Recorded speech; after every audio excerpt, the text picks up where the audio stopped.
the government has now decided, and it's in there in the bill, and I've indexed my bill, so if anybody wanted me to find what I'm saying out of curiosity to test me, I could find anything I say in less than 2 minutes. Guaranteed, no questions asked. So, but anyway, it's in there that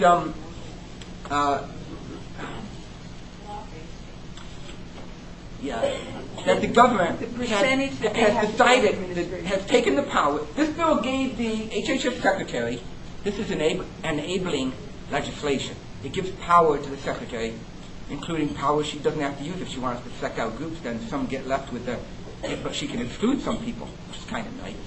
But it's enabling legislation. It gave her the right to set the medical loss ratio for an insurance company. And I don't know if anybody actually remember reading this, because you wouldn't have known what it was, so it didn't stick. Just a month ago, the Obama administration set the medical loss ratio for a specific industry group.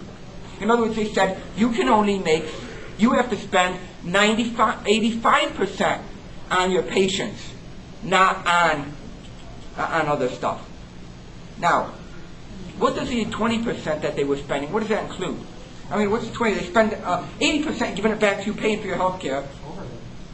Yeah, I was afraid somebody would say it's just profit. It's all your overhead. It's any profit.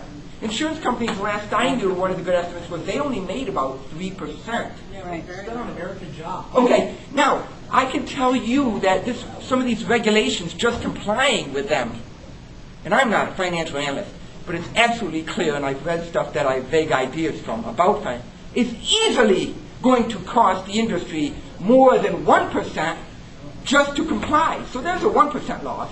They raised it to 85. Let's say they were making 3%. That means they were spending 17% on overhead. They were making 3. Now their costs go up 1%. You set their medical loss ratio 5 higher, so it's a total of 6 higher. They were only making 3. They're going to lose money. How long will a company stay in business when it loses money? Not very long. But there's a qualifier. You have to ask, is it a government company or a private company? If it's GM, it can last forever. Yes? Didn't recently the government also cap the CEO's salaries Yeah. for insurance companies? Yes. Yeah. They So can't. who's going to run the companies? Who's going to want to run the companies that are, they cannot make any money? Yeah. That's a good lead-in to what the administration does, and a good lead-in to what you need to do. If anybody had said, well, what can we do? What should I do? I have a handout on things to do, but I want to say them because I want to have you hear them and think about it. But I want you to take it also so you can tell everybody else to do this, if you think it's worthwhile. First of all, you have to debate and frame this argument and debate it on your own terms. Ken Cuccinelli said this is about liberty. In fact, he said, quote, Virginia's challenge to the health care bill is not just about buying insurance. It is about the limits of the power of the federal government and its relationship to citizens. Ultimately, it is about liberty itself, unquote. And he's referring to the unconstitutional mandate, but also other stuff, because I know he's read all of the rest of the bill, because little things are scattered all over it. And he's exactly right. So this is not about health care. After all I read to you, the things that make you make your decision and give you the ability to make the decision, to actually say to your doctor when you're deciding what you're going to do for a health problem, all that's encompassed in that is now much more regulated and you have no hand in. What you're presented with at the final end is pretty much government choices. Right? Is that liberty? Mm-hmm. See, when you sit there and get health care in the office, there's a long history up to that. Your doctor might have just got CME a week ago, and I've had this happen. It's great. Something that you just learned, the patient came in. I've also had it the other way where I went to CME a month after and go, damn, I could have saved about 2 hours of research if I had gone to this conference first. But you know, you don't know what comes to the table, either in a sense from your background or the doctor's. But now it is much more defined where that background is coming from. And you have a lot less choice. So frame it correctly. It's not a health care bill. I don't think. Now, you need to talk about founding principles and individual choice. Who's heard this ad? I'm unemployed. I'm working at this stuff all the time at home listening to the radio. And I heard this ad all the time. It's a radio ad for Medicare. And it says, "Come on, Bill," about the law that closes the donut hill. "Come on, Bill, get up to speed." It drives me crazy. Well, let me ask you something. If someone says something about that, what's the point? What is the point about that? That's not the whole bill. That's not the essence of the bill.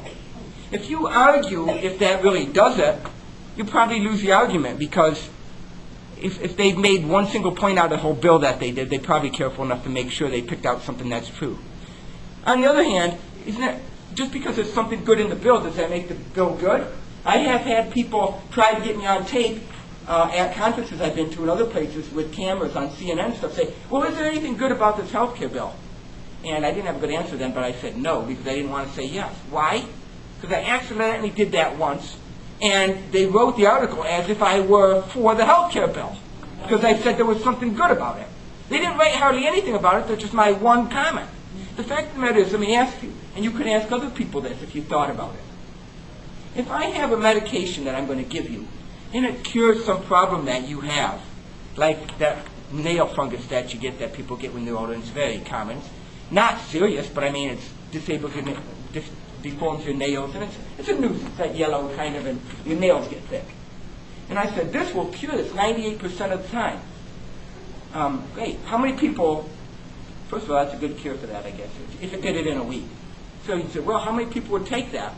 Well, wouldn't you have to know, even though it cures 98% of the people, that in the next month it kills 5% of those people from liver failure from a side effect? Will you take that pill? No. Because it would clear up your fungus, which isn't going to kill you, it just deforms your nail? Well, I don't think so. But if those bad aspects of the bill were never mentioned, and only the good aspects were mentioned, like, "Come on, Bill, it closes the donut hill." Should you do it? I don't think so. Don't even respond to it. Right? Okay. Now, it goes to one thing that you said goes back to this. And not to pick out any one person, because I do this every day when I look in the mirror. Figuratively speaking. I'm introspective. Aren't I, Deb? Why demonize Big Pharma? No, I don't like Big Pharma, but I don't like Big Pharma not because Big Pharma, pharmacology, is Big Pharma. That's not why I don't like them. You know why I don't like them? It's because the person that asked about GE probably has a suspicion that Big Pharma is number 2 for being in on crony capitalism. That's not normal capitalism. I'm for capitalism. I don't care if you make $1 million a year. You're making $1 million a year, it doesn't hurt me. If you make $1 million a year to put out a medicine that I take, and it costs $100, and I spend the $100, and it adds to your profit, should I be upset about that? No. In fact, that's why free markets work. Why would I be upset? I parted with the $100 to get that. That means in my mind, the $100 was worth less to me than the cure that you gave me, even though you make $1 million a year. Maybe I'd like to pay less for it, obviously. But if it's worth it at $100, then I'll buy it. The problem is if the government says that treatment isn't worth $100, I don't get to do that. And they go, yeah, but you got your $100. That doesn't matter. The other thing was worth more than the $100. I don't want the $100, I want the cure. Has anybody heard of Avastin? That drug cancer, breast cancer drug? Yeah. You might not remember the details. Breast cancer drug. It was going to be approved or disapproved. It was already used for breast cancer. It extended life for only 2 to 3 months. Many things at the edge of cancer treatment extend life only a little bit. We've made progress because we keep pushing the envelope year after year. It gave some people, from what I've read, though I didn't read the primary sources, so I'll tell you that. Everything else I haven't talked about is the primary source. But reputable health sources that I know about that have said some people have had long-term effects, 1 and 2 years, using Avastin. Well, they just unlabeled Avastin. The government just decided to do it out of the comparative effectiveness research. Well, what went into that? Anything to do with how the drug worked, other than it only helped 2 to 3 months, like a lot of things only do when they push the envelope? No, it was too expensive. You'd say, you sure it wasn't about the drug itself, side effects and everything? No, the drug is still used and approved for other cancers, legally. In fact, the doctor can still use it, Avastin, for his breast cancer patients. I think probably a lot of you know somebody that's got breast cancer that could use that drug. You could still use it. The problem is if Medicare, if it's disallowed as being cost worth it, then Medicare doesn't pay for it. What did I tell you about insurance companies on how they base things? If Medicare doesn't pay for it, health insurance in general doesn't have to pay for it. That means you can still get it, but it's off-label, and you will pay the price yourself. Now go back. It's amazing how it all ties back. Go back to that price that you pay. Is that the price that it would have costed me as the pharmacist to provide it to you? No. He's not allowed to give you a benefit either. He's got to use that higher one for self-paid patients. Otherwise, he would be getting fraud and abuse, because that's not his normal charge for the drug. Do you see what I'm saying? So you have to pay God knows how much more for Avastin than the insurance company used to pay, and so you basically are not going to get it. Now, if the doctor's smart, and I mean this, not that he's bad, if he's smart, he's not going to tell you that, because he can't do anything about it. It's just going to piss off him, piss off you. Most likely, you'll reflect that on him. I understand how that works, but it's no fun getting yelled at by the patient when it's not your fault. So it is highly unlikely he is even going to mention the word Avastin. There you go. By the way, the same day that our regulatory agency, the FDA, disapproved that for that indication, it was across Europe in multiple countries, the same day, approved for that very use. And it goes on and on. I could go on forever. I kind of love this, but I don't want to bore anybody. I'll tell you what we'll do is we'll stop, because I know a lot of people, you can only take so much bad news. But there is some good news. You can do something about it. And anybody who wants to stay and talk to me, I'd be able to go on forever, as you can see. I don't want to bore anybody. So thanks.